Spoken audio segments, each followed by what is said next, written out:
నమస్తే, welcome to mega 9 TV. సంక్రాంతికి వస్తున్నాం అనే సినిమా ఈ మంత్ 14th అయితే ప్రపంచవ్యాప్తంగా అయితే రిలీజ్ అవబోతుంది. ఈ సినిమా డైరెక్ట్ చేసిన అనిల్ రావిపూడి, అతను ఏదైతే ఆ డైరెక్షన్ ఈ సినిమా మీద చాలా కాన్ఫిడెంట్తో కేవలం 75 డేస్లో ఈ సినిమా పూర్తి చేశాను అని కూడా మనకున్న సమాచారం. అయితే అనిల్ రావిపూడి కామెడీకి పెట్టింది పేరు.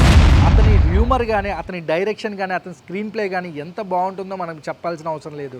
అతని సినిమాలు కూడా అంటే పటాస్తో తన కెరీర్ని తెలుగు ఫిలిం ఇండస్ట్రీలో డైరెక్టర్గా స్టార్ట్ చేసి F2, F3, భగవంత్ కేసరి, ఇప్పుడు వెంకటేష్తో అయితే సంక్రాంతికి వస్తున్నాం సినిమా అయితే బ్లాక్ బాస్టర్ కొట్టబోతున్నారని కూడా అటు వెంకటేష్ ఫ్యాన్స్ అవ్వచ్చు, ఇండస్ట్రీ వర్గాల టాక్ అయితే బ్లాక్ బాస్టర్ కొడుతున్నారు అనిల్ రావిపూడి అనేది కూడా అంటున్నారు.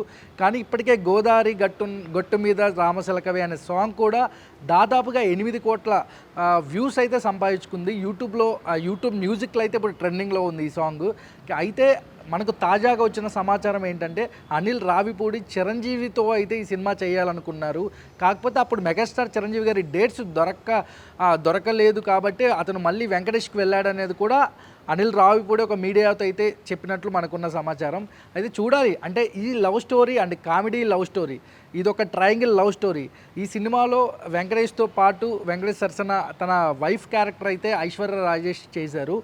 ఆ తర్వాత ఇందులో సాయి కుమార్ గారు మంచి రోల్ అయితే యాక్ట్ చేశారు. చాలామంది నటీనటులు, అంటే ఇప్పుడు జందాల గారి సినిమాలు కానీ, లేదంటే అప్పట్లో ఈవీవి గారి సినిమాలు కానీ, కామెడీస్ అందరినీ తీసుకొని వచ్చి ఒక యాక్టర్ ఒక అందరినీ ఎవరికి వాళ్ళ రోల్స్లో అలా అమర్చి అసలు చాలా గొప్ప దర్శకుడు అని చెప్పాలి అనిల్ రావిపూడి. మనం ఎప్పుడో పాత సినిమాలో చూస్తాం ఒక ఎక్కువ మంది ఆర్టిస్టులు, ఎక్కువ మంది కమెడియన్లు. కానీ ఇప్పుడున్న జనరేషన్లో అయితే అనిల్ రావిపూడి సినిమాలో అయితే మనం ఇవన్నీ ఎక్స్పెక్ట్ చేయొచ్చు. దాదాపుగా ఇండస్ట్రీలో ఉండే సీనియర్ యాక్టర్లు అవ్వచ్చు, ఇప్పుడిప్పుడు వచ్చే మంచి టాలెంట్ ఉన్న యాక్టర్లు అవ్వచ్చు, అందరినీ కూడా ఈ సినిమాలో ఇన్వాల్వ్ చేశారు అనిల్ రావిపూడి. అయితే ఈ సినిమాలో ముఖ్యమైన పాత్రలు అయితే మీనాక్షి చౌదరి అండ్ ఐశ్వర్య రాజేష్, ఆ తర్వాత వెంకటేష్, ఇలా ముగ్గురు మధ్యన ట్రయాంగిల్ లవ్ స్టోరీ అయితే నడుస్తుంది అనేది మనకున్న సమాచారం. అయితే ఇందులో పోలీస్ క్యారెక్టర్ ఏదైతే Meenakshi Chaudhary, heroine Meenakshi Chaudhary police character అయితే చేయబోతున్నారు.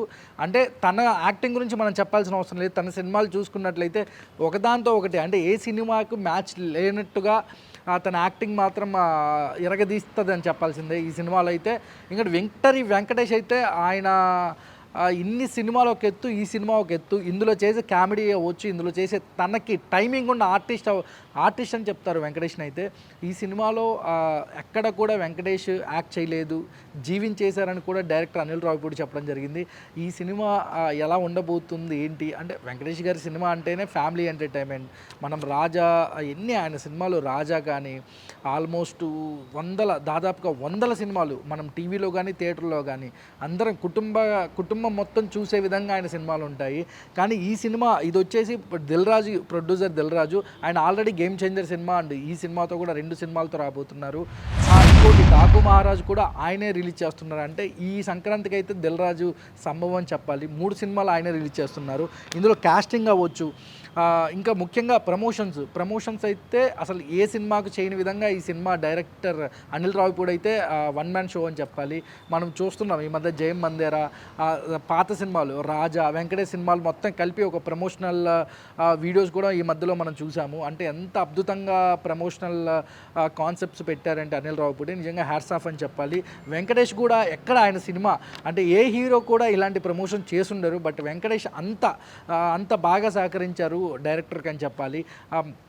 ముఖ్యంగా అంటే ఇప్పుడు గోదావరి, అంటే మొన్న రీసెంట్గా కాకినాడలో కూడా జీ తెలుగు ప్రోగ్రాంలో కూడా ఇలా టీం పార్టిసిపేట్ చేశారు. సంక్రాంతికి వస్తున్నాం, అలాగే ప్రమోషన్స్ కూడా భారీగా ప్లాన్ చేశారు. ఎప్పటికప్పుడు అప్డేట్స్ కూడా, అంటే ఇప్పుడు రిలీజ్కి ఇంకా నాకు దాదాపు ఒక 1 వీక్ ఉంది రిలీజ్. ఆ 1 వీక్కి సంబంధించిన స్టఫ్ కూడా ఒక 20 డేస్ బ్యాకే అనిల్ రావిపూడి అయితే సెట్ చేశారని చెప్తున్నారు. ఆ ప్రమోషనల్ అటు రైటర్గా, అటు screen play, direction, promotions almost one man show చెప్పాలి. ఈ సినిమా హిట్ అవుతే మాత్రం క్రెడిట్స్ మొత్తం అనిల్ రావిపూడికే దక్కుతుంది. కాకపోతే ఇందులో ముఖ్యంగా ఒక సీనియర్ యాక్టర్ని హ్యాండిల్ చేసే విధానం అది అనిల్ రావిపూడికే సాధ్యం, ఏ డైరెక్టర్ కూడా సాధ్యం అవ్వదు. అటు బాలకృష్ణ అవ్వచ్చు, ఇటు వెంకటేష్ అవ్వచ్చు, రవితేజ అంటే జూనియర్ హీరోలు, సీనియర్ హీరోలు, ఏ హీరోలైనా హ్యాండిల్ చేసే కెపాసిటీ డైరెక్టర్ అనిల్ రావిపూడికే సాధ్యం అనేది కూడా మనకున్న సమాచారం. కాకపోతే ఈ సినిమా మ్యూజిక్ బీమ్స్, ఆల్రెడీ ఈ సినిమా సాంగ్స్ ఎంత పెద్ద హిట్ అయ్యిందో మనందరికీ తెలిసిందే. రీసెంట్గా బ్లాక్ బాస్టర్ పొంగల్ అనే సాంగ్ కూడా బిగ్ హిట్ అయింది. ప్రతి ఒక్కరు కూడా పాడుకునే విధంగా కూడా ఉంది. చూడాలి ఈ సినిమా జనవరి 14th ఎలా ఉండబోతుంది ఏంటి అనేది అయితే మీతో పాటు మేము కూడా వెయిట్ చేస్తూ ఉంటాం. ఎప్పటికప్పుడు కొత్త సినిమా అప్డేట్స్ అన్నీ మీ ముందుకు తీసుకొని వస్తూ ఉంటాం మెగా 9 ఎక్స్క్లూజివ్గా. Thank you so much.